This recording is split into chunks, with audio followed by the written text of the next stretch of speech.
So let's begin with the fundamentals of it's clear to people inside the Biden administration now, more than 3 months into a devastating war, that President Biden does not really want to budge on his policy towards Israel, right? Rhetorically, he has budged to some extent in terms of saying we want to see more Israeli restraint in the Israel-Hamas war. We want them to avoid hitting civilians.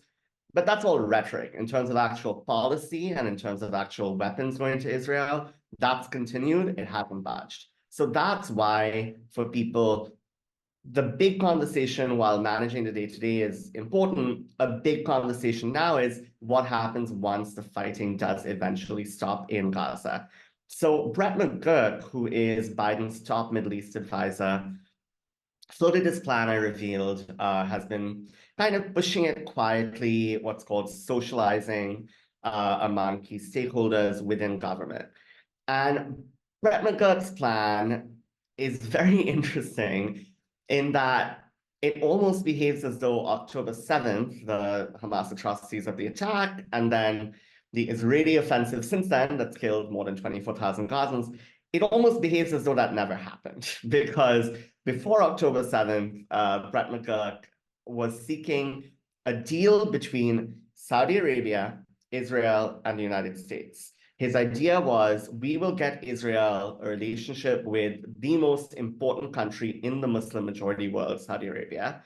And we'll do that by having kind of incitements by the US on both sides, right? That'll also help Israel feel more secure. It'll pull together two American partner countries, the Israelis and the Saudis, and it might give a little bit to the Palestinians.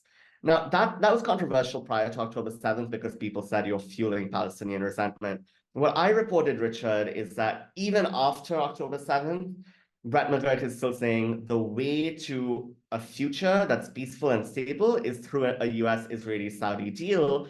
And what my sources were saying is that's still overlooking the actual concerns of the Palestinians. And let me, if I may, offer what some of the observations I made in my own digging into the history of this, and you tell me if you think I'm on track or not. First of all, as we know, Donald Trump signed the so-called Abraham Accords during his presidency, which basically offered, I did an overlay of the map of the Bantustans in apartheid South Africa and the proposed Palestinian territory in Biden and Trump's proposal. There was quite a bit of similarity there, really nothing that could be called a Palestinian state. And Biden, it seems to me, has attempted to build on, while defining himself in many ways as the antithesis of Trump. It seems to me that what he has been doing is building on Trump's approach. He kept the U.S. embassy in Jerusalem rather than Tel Aviv, which was a provocative move. He pushed for deals with Saudi Arabia and other oil nations in the Gulf states that with Israel that would essentially have frozen the Palestinian people out, left them with no leverage. Some people feel that's why there was a reaction now to put Palestine back on the table after two consecutive American administrations, and really many before it, but especially the last two, had set it aside. And it seemed, so my read when I first read your piece on this post-war Gaza plan was more of the same, that in fact, if anything, what this plan that was being floated attempted to do was to use this incident, which had brought Palestine and Gaza back on the table in a certain sense, to leverage back in, well, if you people, quote unquote, want some help and aid, you're going to have to go along with the deal we were doing before October 7th. Does any of that make sense to you? And does it seem at all on track? I think that's largely on track. I'd say one word you used, I'd really hone in on, which is was. This is still the plan, despite now me having kind of blown the lid on it, forcing a public conversation. Since then, Israeli Prime Minister Benjamin Netanyahu has come out and said he would not actually support this plan, because what this plan does, in Brett McGurk's telling, is lead to a Palestinian state, something that Netanyahu would not accept. National Security Advisor Jake Sullivan has corroborated elements of the plan and said, yes, we would like to see Gaza restored as part of an Israel-Saudi deal, what they call normalization. And what's striking, Richard, is that a lot of people thought that perhaps the devastation in Gaza, as you said, the kind of clear evidence of deep Palestinian resentment that is only growing, may have caused the Biden administration to reconsider this approach that does build in really large part on Trump's policies. Not just the embassy, Trump also declared Israeli settlements legal under international law. The Biden administration has not walked that back. The Biden administration has not stopped Israel from doing settlements. They've kind of felt, if we can just sort of leave this aside, not talk about it, not care about it, it won't blow up in our faces. But of course, it has. So let's talk about what happened next, because I think it's instructive. I think when I reached out to you, Akbar, I mentioned that we journalists don't always like becoming part of the story, but you did. And I mean, I'll ask you to elaborate, but my sense is the administration basically called you a liar, said these quotes don't exist, although I don't think you used verbatim quotes, but basically said no U.S. official ever said any such thing to Akbar Shahid Ahmed. Therefore, you're lying. Therefore, cuts to your. I've had this happen to me. It cuts to your very ethics and credibility as a journalist. I had multiple reactions. One was a shock at their behavior. Two, just as a pragmatic matter, it was hard for me to know how they might have spoken to every single official, which is what they would have had to do to confirm that this didn't happen. So we'll start with this. When did you first hear that you had become part of the story? Sure. Well, we can start with my story if that, I think that might be helpful, because I did what I often do. I went to the White House for comment with all the quotes, not all the quotes, but representative quotes from my story, criticisms, saying, here are the criticisms I'm going to use. Let me know if you have a response. They asked me to extend my deadline. I did. They told me we will not have anything for you here. I put out my story at 6:30 p.m. Friday, thinking I'm done. The White House had Friday evening to contact me before calling me a liar. They had Saturday morning. Instead, they chose on Saturday at around noon, once my story had gained wide traction, was being talked about, to put out one of the most shocking statements I've seen in a decade of this work under 3 presidents, including Donald Trump. A statement that said, this story is false. Quotes attributed to US officials are made up. This warrants no further comment. Now, in the week since, they have had to make about 5 additional clarifying comments, walking back elements of that. So I think that just undercuts the whole point that this warrants no further comment. As to your point about how did I react, I mean, I was shocked. I was offended, and frankly, I was afraid. I mean, I think the White House was well aware of what they were doing here. The allegation that they made, the smear that they put out on the record, which is rare, and they are very deliberate about what they choose to put on the record or on background. They chose here to, on the record, say, I fabricated quotes, and I am a liar and fabulist. And what that can do, Richard, as you know, is destroy someone's career, chill their sources, and also have a broad chilling effect on national security journalism broadly, right? I mean, this to me looked like an opening shot of, if you're writing stuff and talking to people and we don't like it, we are going to call you a liar. We won't have to provide a basis for that. And guess what? We're the White House. So we hold the vast majority of the power. Now, what was really reassuring was to have so many colleagues in media. Chris Hasey, MSNBC host, spoke out in support of me, colleagues at the Washington Post, the New York Times, the Financial Times, the Wall Street Journal, among others, a broad range of outlets of all ideological stripes spoke up saying, I'm, well respected.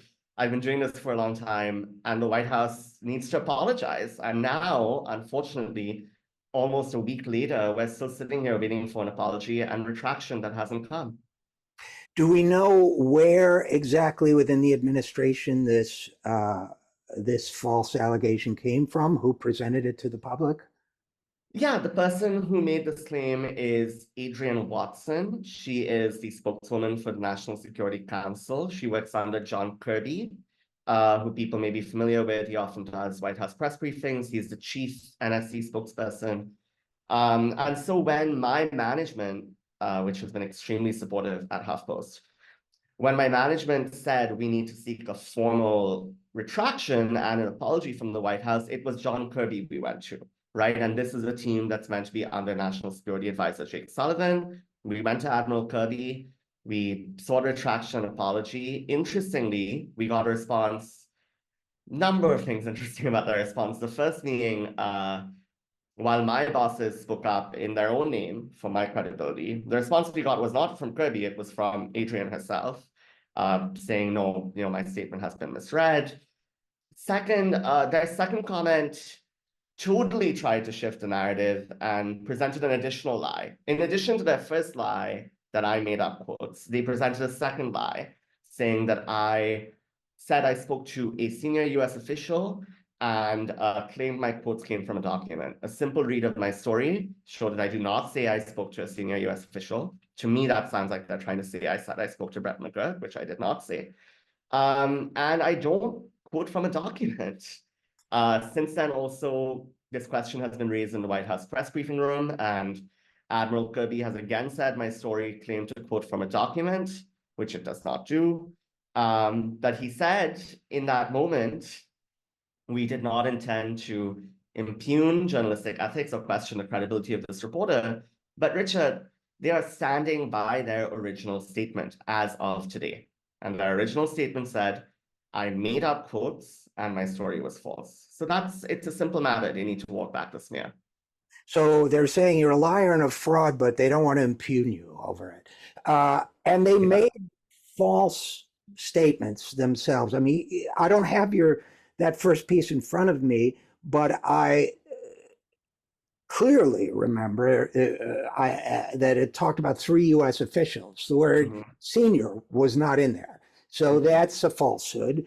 And there was nothing that I recall about a document. So, and of course, an examination would prove that. So it appears as if they are trying to defuse your story with what might be called, the old tactic of the big lie. Throw out a lot of denials, a lot of different statements. They don't have to be consistent, but there are so many no, it didn't happen that hopefully the public will believe one of them, or the repetition. It's an old school tactic, not exactly associated with how a democracy is supposed to work, but it is not a new tactic. One thing that's interesting to me, Akbar, is the threat level they perceived in your story. That one might assume that at this moment, a story about governance of post-war Gaza is not going to be the kind of front pager that, the death of Tom Cruise might be or something, right? I mean, it's a very important story, but it's not one necessarily that would rivet every reader. And I say that with all respect for it's important, but so it seems to me by throwing all this ammunition at you for reporting this and all this ammunition at the story, however it's misfired or been badly aimed, suggests to me that they're extremely afraid of the implications of this story getting out. Do you think that's true? And if so, do you have any thoughts about why that might be? Yeah, I think that's true. I think they had this idea, I imagine, don't know for sure, but I'm sure they thought they would get quiet assurances for that plan, right? And be able to get it in place. And that's what I talk about in the story where I say they are laying the groundwork for what McGurk is selling to President Biden as a way to shore up his reelection bid, right? So I think their hope was we'll quietly get agreements from the Israelis, from the Saudis, from the Palestinians, and then we'll unveil this and it'll be a fait accompli. I think that's why it's so threatening for them. And now that it's come out, as I mentioned, Netanyahu has commented on it, Jake Sullivan has commented on it, Palestinian leaders have said we would not support this. Because these are deeply controversial propositions, Richard. I mean, it's not just, there's so many elements to this. It's not just a Saudi-Israel deal. There are commitments that the Saudis would want from the US, like a mutual defense treaty similar to NATO, and a civilian nuclear program. Those are pretty big commitments for the US to make. Many lawmakers have been alarmed about that. There's the Palestinian angle in terms of McGurk's plan envisions a reshuffling of the Palestinian government directed by the US. I mean, that's a very quasi-imperialistic approach, frankly, that Sure. most Palestinians don't want to see today. And then there's the Israeli side. I mean, the Israelis are not in a mood to make concessions to the Palestinians. So it's just for everyone involved. I mean, it's a, as one official put it to me, quote, a delusionally optimistic plan, right? But I think it also speaks to, and the sensitivity also speaks to how much of Washington, unfortunately, is careerist, right? And is driven by that. So I think for someone like McGurk, a lot of these operatives behind the scenes who never have to face voters or any of that, the idea is just how do I get up the ladder, right? And McGurk has moved up the ladder from Bush, where he started, to Obama, to Trump, now to Biden.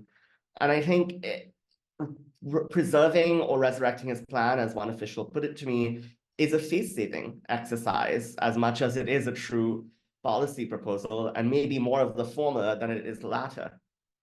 Yeah, and it seems to me that the naivete has multiple dimensions to it, right? Because there is whether the Palestinians would ever tolerate such a thing. We've obviously Netanyahu feels his people wouldn't tolerate it, even if it was widely understood that there's no intention for it to really lead to a Palestinian state. Just even pretending that it might lead to a Palestinian state would make it unpalatable to Netanyahu and his people. And I think the other piece left out of it is the Saudi public too, that MBS and the Saudi government are already, it seems to me, correct me if I'm wrong, walking on eggshells in terms of the fury over this in the Arab street, as they say, and that they may not be able to push something like this without endangering themselves too. So it seems to me it's exactly the kind of thing that a careerist bureaucrat in a Washington, D.C. office comes up with, or a think tank person advising them that that looks very clever on paper, but is utterly divorced from the real world. And I want to, before I let you go, I do want to touch on, if I may, your latest story, which is released as we speak now on Friday or perhaps last night, that there is now a move among some Democratic lawmakers. I think it's a letter being circulated advising the president, requesting that Brett McGurk, as they say, be allowed to spend more time with his family. What's the deal there? Yeah, so I broke the news of this letter yesterday, Thursday afternoon. It's being circulated among progressives on the Hill, and the hope is to get 10 to 15, maybe even 20 members to sign on, which is significant. It is not common to see lawmakers talk about, a non-Senate confirmed, just like an advisor in the White House. It's very uncommon. And it represents, Richard, why this person is so deeply controversial and relevant, right? I mean, he is just a White House aide, but because of the particulars of this White House, because of his relationship to Biden, because of where other people in the administration have chosen to put their energy, Ukraine, China, other issues. Because of that, McGurk has been able to exercise this outsized influence, this huge degree of sway that's not common, right? And I think it's deeply concerning to a lot of observers, not just on Capitol Hill, but among foreign governments. And again, not just Arab governments, European governments, other close US allies. So I think you'll see a really interesting groundswell of questioning of this person now that his plan is clear and his influence is clear. Well, and in closing, I guess it reminds me that we were told that a week before October 7th, I believe, that President Biden told Jake Sullivan he didn't want the Palestine issue crossing his desk. That was his direction. Am I right about that? That's been his view, throughout prior to October 7th. And, unfortunately, it's another lesson that, US presidents can't control the world. No, nor based on the record should they. But well, listen, Akbar Shahid Ahmed, Shahid Ahmed, I first of all very much appreciate your reporting on these issues. I regret that you were targeted. I was pleased to see so many colleagues standing up for you. I'm glad to see you're continuing to do this great work. So thanks for that. Thanks for the work. And thanks so much for coming on the program. Thanks so much, Richard. Lovely to be here. Hi, this is Richard RJ Eskow for the Zero Hour. We urgently need your help here at the Zero Hour to keep the program going. So we would appreciate anything you could do. If you're able to contribute, please go to patreon.com/the Zero Hour or become a paid subscriber of our newsletter at Eskow, eskow.substack.com. We would be very grateful. We're grateful to have you anyway, but if you can help, we would very much appreciate it.